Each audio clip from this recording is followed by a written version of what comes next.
Presiden ke-7 RI Joko Widodo alias Jokowi berjanji bakal menunjukkan ijazah miliknya mulai dari tingkat sekolah dasar atau SD hingga jenjang perguruan tinggi. Adapun langkah itu akan dilakukan Jokowi di pengadilan. Jadi memang independen, tidak harus dokumennya tapi formular. Kalau ada ijazah seperti ini, kalau KHS data apa saja tanpa memperlihatkan.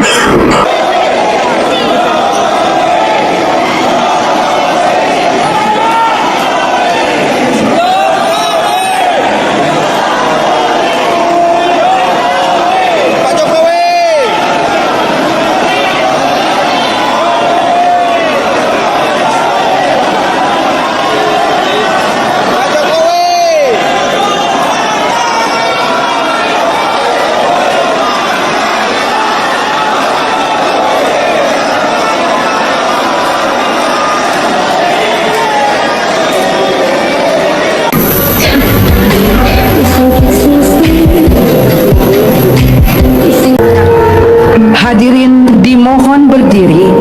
Ladies and gentlemen, please rise. Video ini dikhususkan untuk orang-orang yang sampai sekarang masih ngotot bahwa ijazah Jokowi itu adalah ijazah asli. Nah, saya akan memperlihatkan kekonyolan para termul guys, yang membuat siasat licik tapi endingnya kebongkar sendiri. Jadi di Rakyat Bersuara baru-baru ini mereka menghadirkan seorang ahli digital forensik dari pihak mereka. Di sini ada digital ahli forensik, Mas Joshua, nanti akan saya. Mas boleh naik ke atas lah. Tapi konyolnya, yang diteliti oleh ahli mereka itu bukan dokumen ijazah yang asli, melainkan dokumen yang beredar di media sosial yang pernah diupload oleh Dian Sandi. Padahal mereka mengklaim punya dokumen yang asli, yang waktu itu pernah ditunjukkan ke publik oleh Ade Aswan. Sebentar, kenapa yang dianalisis bukan punyanya Bang Ade Aswan? Kan katanya asli. Kenapa yang dari Dian Sandi? Itu saya jawab dulu. Nah ini serius ini. Saya nggak tahu. Enggak, bukan gini. Kenapa dia mengatakan itu asli? Kenapa gini loh, saya ini kan nggak masuk. Ini is a very basic question. It's a very basic question. Kalau dianggap sebagai scan asli, kenapa analisisnya bukan dari scan asli? Sumbernya saya tidak tahu. Enggak, kenapa? Sumbernya Ade Aswan. Saya juga tahu. Frustasi juga saya. Dia ambil dari gambar Nggak masuk akal. yang Ini basic question. gini nih, saya dapat dari beliau untuk Jadi gitu. Logikanya gimana coba guys? Mereka punya dokumen yang asli, tapi yang mereka teliti adalah dokumen dari orang lain.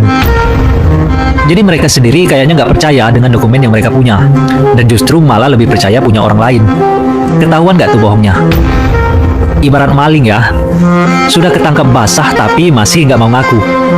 Nah, menurut kalian gimana guys? Karena begini, ini bukan masalah ijazah palsu, ini adalah menghentikan kelicikan, keluculasan, kebohongan, penipuan, penyogokan yang dilakukan oleh Joko Widodo selama 10 tahun dalam mengejar jabatan. Sampai anaknya pun yang wapres sekarang dipertanyakan pakai cara yang sama, apakah cucunya juga akan melakukan hal yang sama?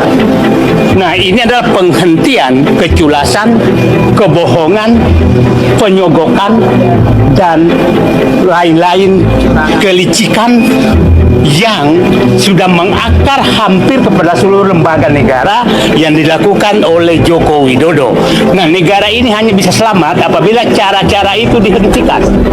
Sehingga ini harus menghentikan. Saya berharap polisi, aparat hukum menggunakan hati nuraninya bahwa bangsaku harus saya selamatkan dari kerusakan moral yang dilakukan oleh Joko Widodo demi membangun dinasti dan merebut kekuasaan. Dan itu terus dilanjutkan sekarang.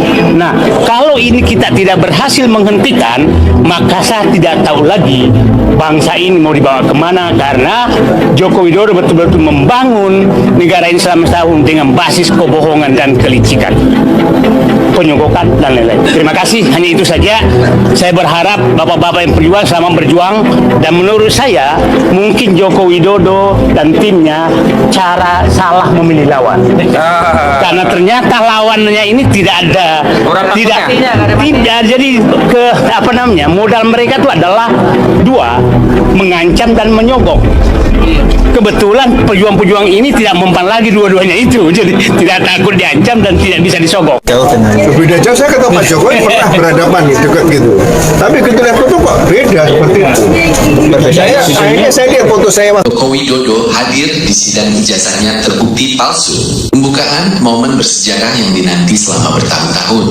Selamat datang kembali pendengar sekalian di Menyala News. Hari ini kita akan membahas peristiwa yang akan tercatat dalam sejarah hukum dan politik Indonesia selamanya.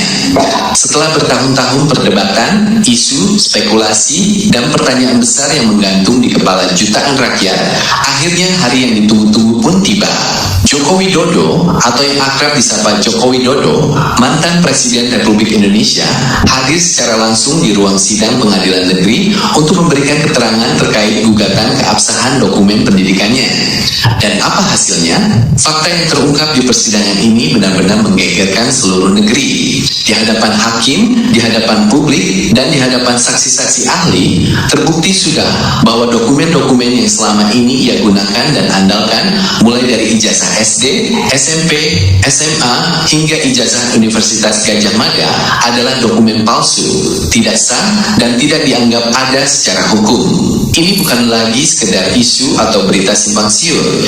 Ini adalah fakta hukum yang sudah dibuktikan lewat sederet bukti tak terbantahkan, uji laboratorium forensik, dan pengakuan resmi dari lembaga pendidikan terkait. Selama 15 menit ke depan, kita akan bedah tuntas apa yang terjadi saat Jokowi bersaksi, bukti apa saja yang membuat ia terdiam dan tak berkutik, bagaimana kehancuran argumen pembelanya, dan apa dampak dahsyatnya bagi masa depan hukum dan politik negara kita.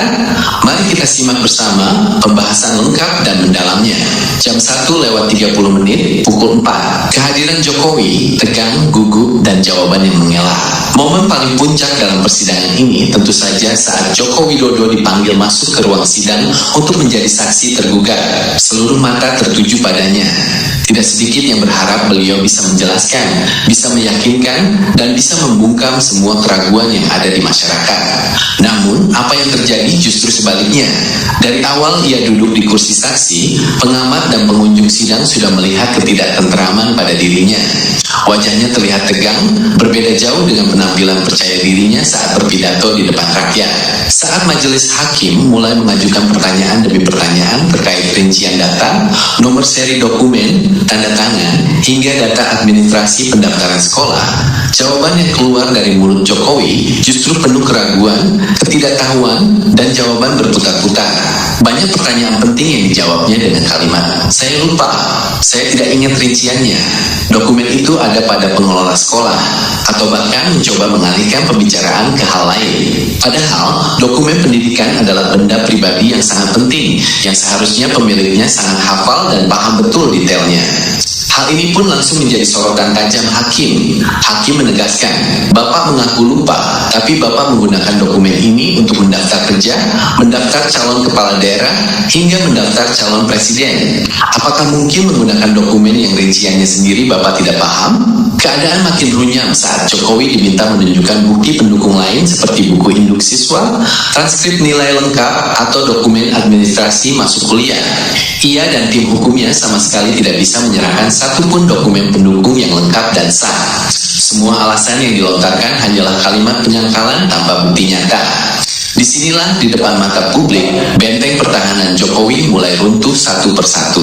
Pukul 4:07:30. Saksi ahli dan bukti forensik terbukti ada pemalsuan unsur tertentu. Puncak kehancuran terjadi saat majelis hakim mendengarkan keterangan dari saksi ahli, baik ahli dokumen dan kearsipan dari perguruan tinggi ternama maupun tim ahli forensik kepolisian yang melakukan penelitian mendalam terhadap fisik dokumen yang diajukan Jokowi.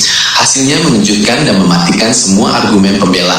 Ada setidaknya 4 poin utama pembuktian yang dinyatakan di persidangan sebagai fakta hukum. Pertama, ketidaksesuaian format dan standar dokumen.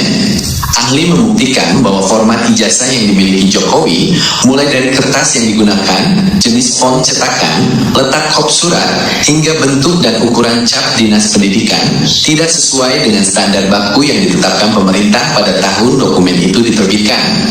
Dokumen yang diajukan memiliki format yang sama sekali berbeda dengan ratusan ijazah lain milik lulusan di tahun yang sama dan sekolah yang sama. Bahkan ditemukan jenis kertas yang baru diproduksi bertahun-tahun setelah tahun kelulusan tertera. Ini bukti kuat dokumen itu dibuat belakangan. Kedua, tanda tangan palsu dan tidak sesuai. Pemeriksaan sidik jari tinta dan analisis grafologi pada tanda tangan kepala sekolah dan pejabat yang berwenang saat itu menunjukkan ketidaksesuaian yang sangat mencolok. Dibandingkan dengan dokumen asli arsip negara, tanda tangan pada ijazah Jokowi memiliki perbedaan garis, tekanan pena, dan gaya tulisan yang sangat jauh. Bahkan nama pejabat yang tertulis di atas tanda tangan ternyata bukan nama pejabat yang menjabat pada tahun tersebut, melainkan pejabat yang menjabat jauh di tahun-tahun berikutnya. Ini kesalahan fatal yang membuktikan pemalsuan. Ketiga, tidak ada dalam arsip resmi negara.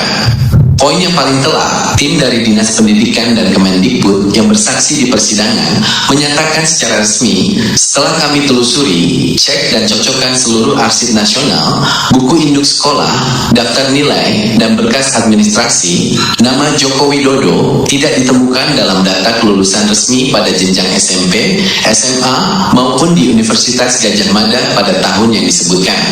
Artinya, secara administrasi negara, beliau bukan lulusan dari tempat dan tahun yang diklaimnya. Dokumen yang ia pegang adalah dokumen yang tidak memiliki induk alias palsu. Keempat, nomor seri duplikat dan tidak dikenal. Nomor seri yang tercantum pada setiap dokumen ternyata adalah nomor seri yang sama persis dengan nomor seri milik orang lain yang sah, atau bahkan nomor seri yang tidak pernah dikeluarkan oleh instansi manapun. Ini menegaskan lagi bahwa dokumen itu dicetak dan dibuat di luar prosedur resmi negara. Saat poin-poin ini dibacakan satu persatu, suasana ruang sidang hening seketika. Tidak ada satupun sanggahan yang berarti dari pihak Jokowi. Fakta sudah berbicara sangat keras. Jam 7:30, jam 10:30, pengakuan pihak sekolah dan kehancuran total. Pembelaan. Yang membuat persidangan ini makin menghancurkan posisi Jokowi adalah hadirnya mantan pejabat dan pihak pengelola sekolah masa itu untuk bersaksi. Baik dari jenjang SMA maupun universitas, mereka memberikan keterangan yang sama persis. Tidak ada catatan resmi kelulusan atas nama Joko Widodo. Bahkan salah satu saksi kunci dari kampus UGM menyatakan dengan tegas di depan hakim, kalau melihat dokumen yang diperlihatkan ini, kami pastikan dokumen ini tidak pernah diterbitkan oleh fakultas kami. Bentuknya berbeda, capnya berbeda, dan data mahasiswanya tidak ada. Ini bukan dokumen kami. Di sisi lain, tim hukum Jokowi berusaha mengelak dengan alasan klasik, arsip hilang, bencana alam merusak data, atau perpindahan administrasi. Namun argumen ini langsung dipatahkan oleh ahli arsip negara. Ahli menjelaskan bahwa arsip negara disimpan rangkap 3 di lokasi berbeda, dijamin keamanannya puluhan tahun, dan tidak mungkin hilang seluruhnya hingga tidak ada satupun jejak. Ditambah lagi, ratusan teman sekelas yang lulus di tahun yang sama masih memiliki dokumen lengkap dan tercatat rapi. Mengapa hanya milik Jokowi yang hilang dan berbeda? Di sini terlihat jelas bahwa pertahanan pihak tergugat sudah ambruk total. Mereka tidak punya bukti untuk membuktikan keaslian, sementara pihak penggugat sudah menyerahkan puluhan bukti yang membuktikan kepalsuan. Jokowi yang hadir di sana hanya bisa diam, menunduk, dan tidak mampu memberikan penjelasan yang masuk akal atas semua temuan yang dipaparkan. Persidangan ini menjadi panggung pembuktian ke publik bahwa Sobat Politik, kembali lagi bersama saya di channel Rahasia Politik. Sebelum kita membahas lebih dalam isu panas hari ini, jangan lupa subscribe dan berikan komentar kalian. Teman-teman, baru-baru ini kita semua dikejutkan oleh tayangan yang sangat menarik dan memicu perbincangan masyarakat, apalagi kalau bukan soal polemik hukum, isu keaslian ijazah hingga pertemuan mendadak yang memicu berbagai spekulasi. Mari kita bedah satu persatu isu panas hari ini. Pertama, ketegasan di ruang sidang dan isu ijazah. Di awal video, kita disuguhkan ketegangan yang luar biasa. Di persidangan, terjadi perdebatan sengit mengenai integritas penegak hukum dan tuntutan agar rasa keadilan benar-benar ditegakkan menggunakan hati nurani, bukan sekadar teks undang-undang. Lebih jauh, perdebatan beralih ke masalah klasik yang kembali mencuat. Keaslian ijazah Presiden Joko Widodo. Diskusi dalam cuplikan video tersebut mempertanyakan mengapa bukti fisik ijazah asli terasa begitu sulit untuk diperlihatkan ke publik secara transparan. muncul analisis menggunakan algoritma tertentu yang menduga adanya perbedaan antara dokumen yang diunggah ke publik atau berkas di KPU dengan dokumen yang ditunjukkan pada saat gelar perkara khusus. Isu ini dinilai publik bagaikan awan gelap yang terus-menerus yang dicoba untuk ditutupi. Kedua, pertemuan rahasia 2 jam Jokowi dan Prabowo. Sobat politik, isu yang tak kalah menggemparkan adalah bocornya informasi mengenai pertemuan mendadak antara Pak Jokowi dan Pak Presiden Prabowo Subianto di kediaman Pak Prabowo. Berdasarkan informasi dari ajudan, pertemuan tersebut berlangsung tertutup dan memakan waktu hampir 2 jam lamanya.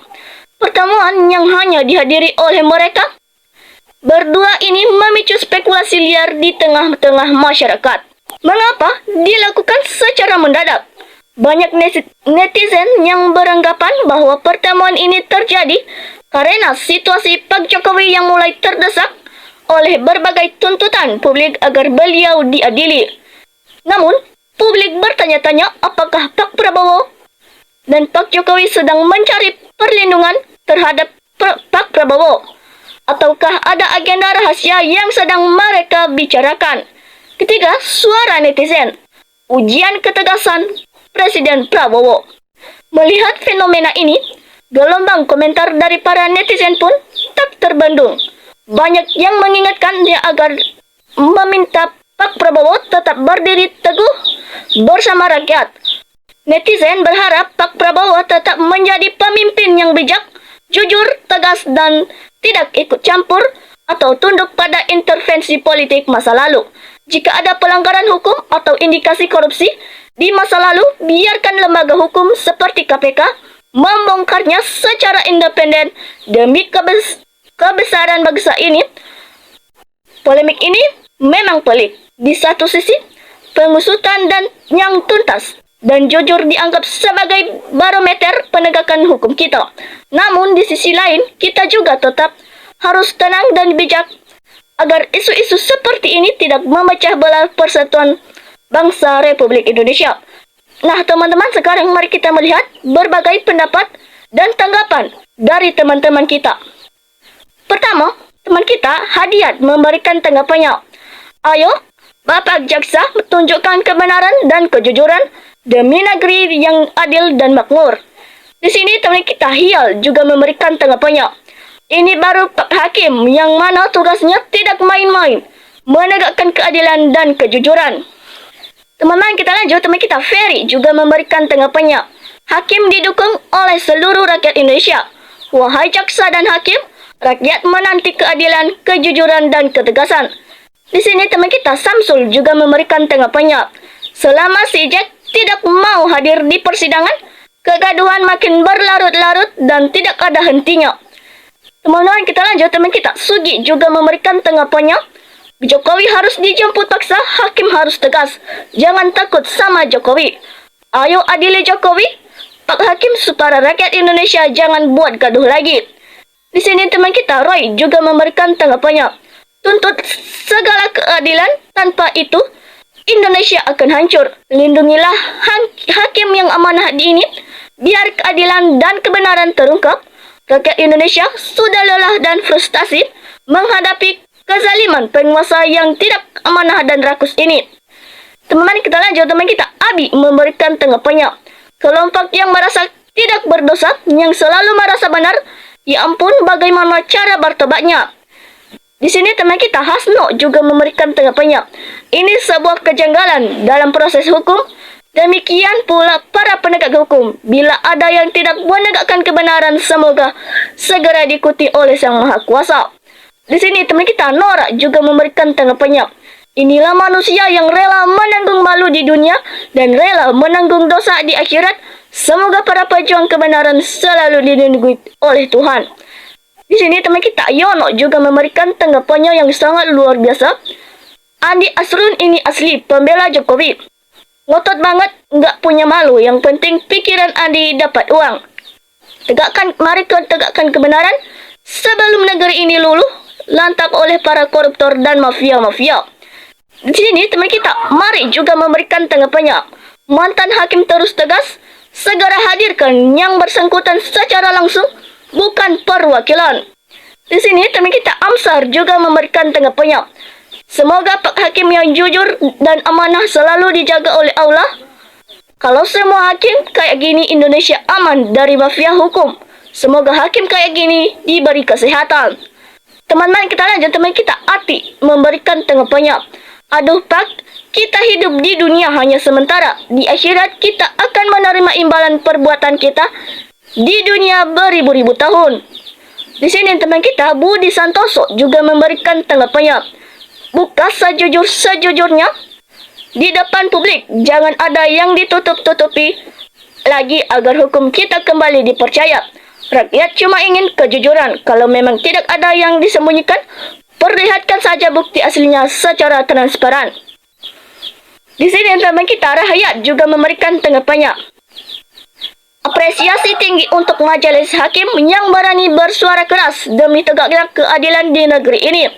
Hukum harus tajam ke atas dan ke bawah. Jangan perlakuan istimewa untuk siapapun di persidangan. Teman-teman kita lanjut, teman kita Agus Setiawan memberikan tanggapannya. Mari kita kawal terus persidangan ini sampai tuntas agar terang benderang. Hati nurani dan integritas adalah kunci utama seorang penegak hukum. Tetapi semangat para hakim yang jujur. Teman-teman, mungkin saja demikian isu panas hari ini, dan jangan lupa saksikan isu panas yang tak kalah menarik berikutnya. Salam NKRI harga mati.